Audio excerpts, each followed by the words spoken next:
So let us now address the concept of the principles of training. And by that, effectively, what I'd like you to think about is what I would describe as the golden rules of training. If we're training, we're trying to achieve something, right? We're trying to get fitter, we're trying to perform better, we're trying to be more effective in our training and also in our competition. So therefore, we want certain rules that we can follow that are going to be effective for us. So I want to take you through a few of these, and we're going to try and apply them to some examples as we go. So the first golden rule or principle of training we're going to talk about is the concept of individual needs. And in many ways, this is the broadest one, in my opinion, because individual needs broadly means that we need to make sure that any training for ourselves or our athlete is relevant for ourselves or our athletes. So what sort of determinants would we consider here? Well, examples. We would definitely consider making training relevant to the different age of a performer. We could potentially make training relevant to the gender of a performer. I'm a little bit less comfortable with that one. Let's go back to the age one a second. If we've got very young or very mature elderly performers, we're unlikely to apply some very, very high intensity plyometric training. It wouldn't make sense. So therefore, age has an impact. If we also consider something along the lines of injury status, even if someone's been a really effective athlete, very high performing athlete, and they're coming back from a serious injury, of course the training which we apply in that particular moment is probably going to be quite recuperative, introductory, gradual, general, these sorts of notions. So what someone's injury status is matters. And kind of something that goes along with that is the notion of someone's training history. And what we mean by training history is, how experienced is someone? If we're going to do a lot of gym work or we're going to do a lot of interval work, say, how experienced is this person with that kind of experience? And the last one, and this probably shouldn't be relevant, but often is, it's the motivational level of the performer. What is the performer trying to achieve? What are their goals? We could talk about goal setting here. What are their objectives? And what are they driving and striving towards? And of course, that's going to make a difference in terms of how we might structure and plan that training. Excuse me. Now let's get into some of the more kind of physiological aspects of this. Let's address the concept of specificity. And what we mean by specificity is we can kind of be specific to two things. First of all, we can be specific to the activity. So there's some really classic examples of this.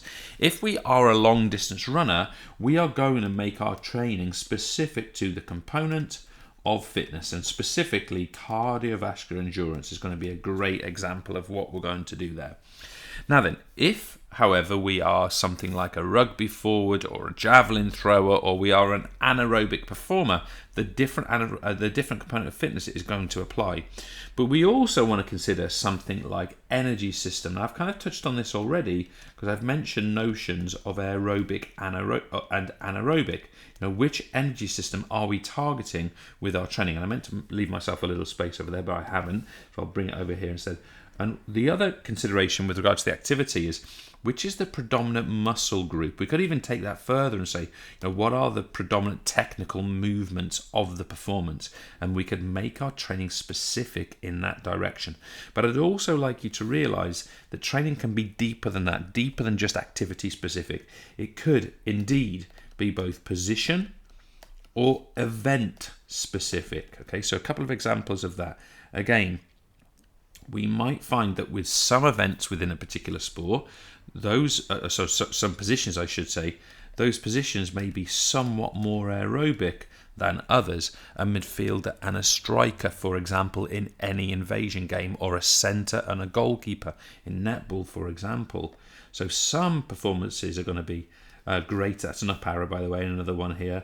Greater requirements aerobically, and others anaerobically. And of course, we can therefore make the training specific to that position or that event. I'm a sort of a games player, so I often think about the difference between midfielders and defenders and goalkeepers and strikers as good examples of that sort of notion. Let's take this a little bit further and let's address the idea of progressive overload. Now, first of all, I want to take the word progressive because in a minute we're going to talk about overload. And basically, overload refers to the fact that we stress our body beyond its typical capacities. But I'd also like you to realize that with the progressive part, whatever additional requirements which we ask of the body, what we are saying is that they must be gradual and steady. Okay, now if we were to break that principle of just massively increasing the frequency, the intensity, the time of training all in one go, it's very likely that that training is not going to be sustainable or be able to keep going. It may even lead to things like injury, for example. But let's take this overload point. We are saying that we are doing more than normal. Okay, so we are doing more than normal. Okay, it's a fairly obvious point. That's kind of what the nature of the training should be, right?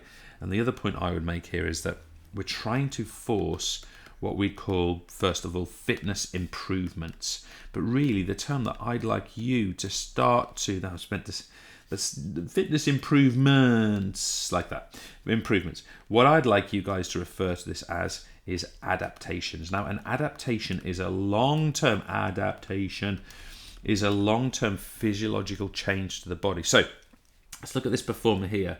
If this performer, we'll talk in more detail about this, is able over periods of time to lift heavier weights for the same number of repetitions in the same number of sets in the same time period, it's going to mean that that's going to force the body to adapt. Equally here, if this performer here is able to perform more steps onto this box in, let's say they're doing 30-second circuits in 30 seconds, that's going to force more adaptations. Or let's say, for example, that this performer here, she's able to run the same amount of time, let's say 30 minutes, at a higher percentage of her heart rate max. That's going to lead to adaptations. And we want you to build that into your training experiences. Now then, we need to go somewhat further with progressive overload. I'm gonna kind of box something off here. So let me just bring this back up a second. So my progressive overload little box is going to be from here, it's going to go down here, and I'm going to take all of this up for progressive overload as well. Okay, folks, I'm going to take all of this box up here. All of this is going to be for progressive overload. Okay, so just be aware we're talking about the same thing. So other things I want to talk about progressive overload, I'd like to address now the idea of the fit principle. Now, let's take frequency first of all. Frequency is the F of fit. Frequency. In fact, I'm gonna write it down under here because I haven't really left myself enough space.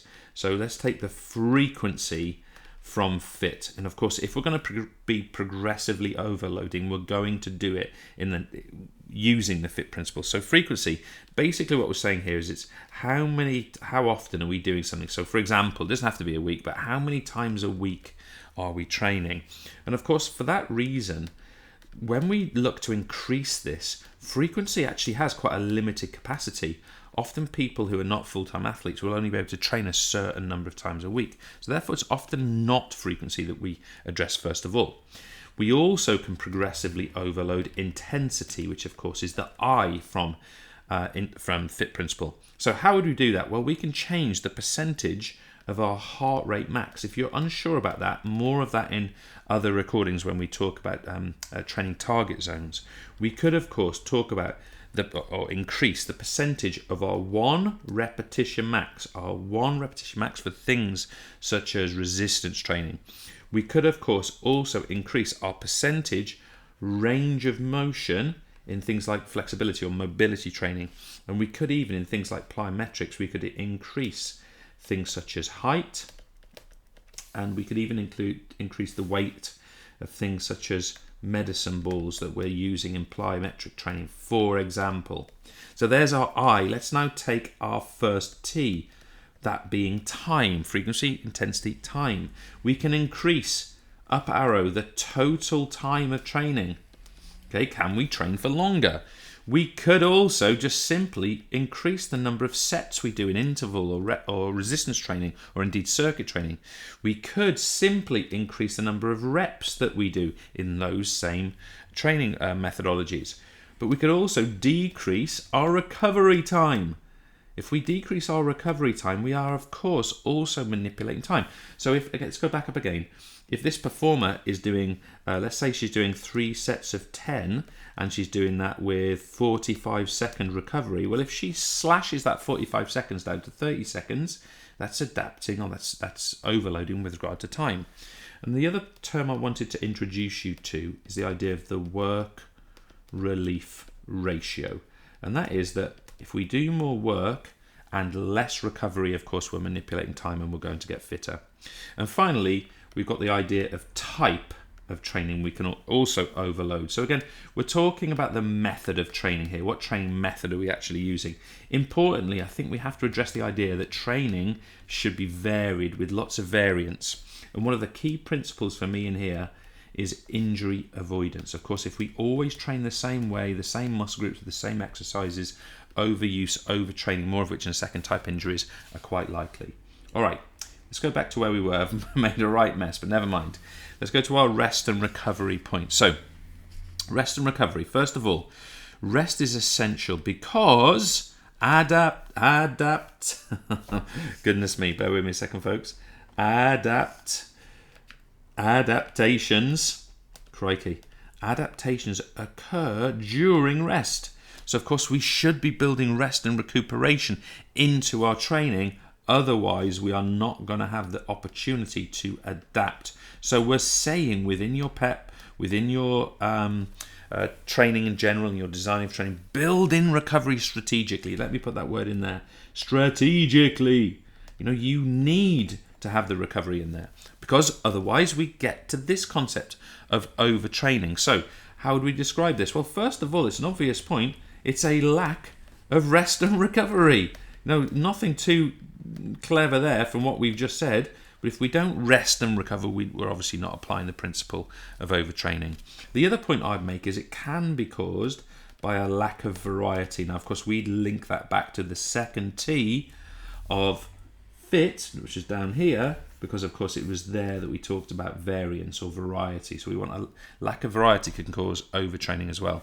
And the most important point, maybe other than say it can cause injury, is that ultimately overtraining causes a decrease in performance. So people might think they're training hard and that's a really good thing. It's actually quite a deviant behavior because it negatively impacts on training. And my last series of points are about reversibility. And again, it feeds off that overtraining concept, because reversibility happens if we what is happening? If we de-adapt.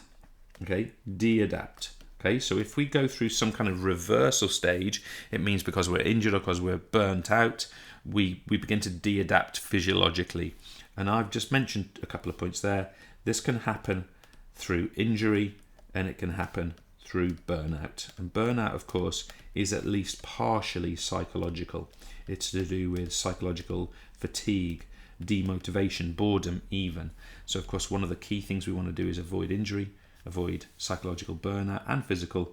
And part of the way we do that is by varying our training. And also, remember what I said right at the start? Well, not quite right at the start. When we do progressive overload, we do it gradually and steadily, not all in one go. That's definitely enough from me. Cheers.